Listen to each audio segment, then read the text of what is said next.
Prejšnji vlog sva zaključila tako, da sva rekla, da v tem vlogu zveste, kaj bomo danes praznovali. Praznujemo Šnofkin rojstni dan, danes je stara 5 let. Vsaj tako so določili veterinarji, no, ko so našli njo in njene bratce pa sestrice, so določili, da ima 10. novembra rojstni dan. Tako da ja, danes bomo na mestu, zato da bo tudi ona malo uživala. Je pa tudi tlele, tudi nama čist fajn, tlele sva spet mrežo napela. Šnofka pa zdajle je svojo kostko, ki jo je dobila za rojstni dan.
Včeraj smo potem kar ostali v tem borovem gozdičku oziroma zraven, zaradi tega, ker smo imeli zjutraj še nekaj dela, pa je bilo pa že prepozno, da bi šli naprej.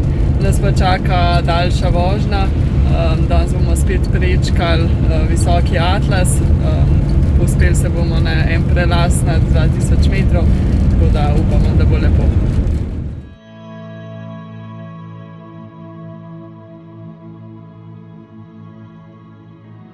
Tokrat smo Visoki Atlas prečkali preko 2100 metrov visokega prelaza Test. Pot nas je peljala skozi vasi, ki jih je septembrski potres zelo prizadel. Epicenter potresa je bil približno 70 km jugozahodno od Marakeša. Če v Marakešu skoraj nisva opazila posledic rušilnega potresa, pa je bila tukaj zgodba povsem drugačna. Peljali smo se namreč le 30 km stran od epicentra, zato so bile nekatere vasi povsem zravnane z zemljo. Tudi cesta je na mnogih delih utrpela hude poškodbe, vendar je ponovno normalno prevozna. Vse skupaj je potres terjal okoli 3000 žrtev, več tisoč ljudi pa je poškodovanih in brez strehe nad glavo. Takšnim posledicam potresa smo priča predvsem na račun tradicionalne gradnje iz blatnih opek. Takšne hiše se ob potresu namreč hitro podrejo, ruševine pa se pri tem zdrobijo v prah ter zemljo. Tako v ruševinah ne ostane nikakršnih zračnih žepov, zato imajo ujete žrtve malo možnosti za preživetje.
Tale vožnja je bila na koncu kar dolga, ampak res zanimiva. Ta prelaz je res tak divji, tako da je bilo ful zanimivo se peljati. Smo pa tudi šli zdaj čez to potresno območje in je res kar grozen, kaj vse je ta potres naredil. Cele vasi je zravnal v zemljo, pa tudi na cesti se ful pozna. Povsod je naplužen kamenje in material, ob rob ceste, bankine so povsod udrte v prepad dol, tako da res zelo zanimivo vse skupaj. Ja, sicer je tako, veliko bolj bi uživala v sami pokrajini, če ne bi gledala, kako so res ljudje izgubili vse, kar so imeli. Sicer ne je pa začudilo, da se ne zgleda, no, da neki zelo delajo na tem, da bi to hitro odstranili te porušene hiše.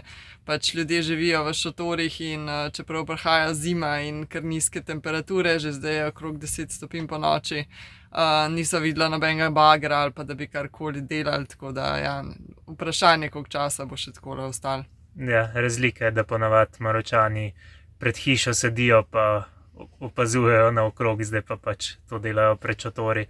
Ampak ja, res se jim pa nič kaj zelo ne mudi tega spremeniti. Je pa to za ta vlog, pa se vidimo v naslednjem. Dio.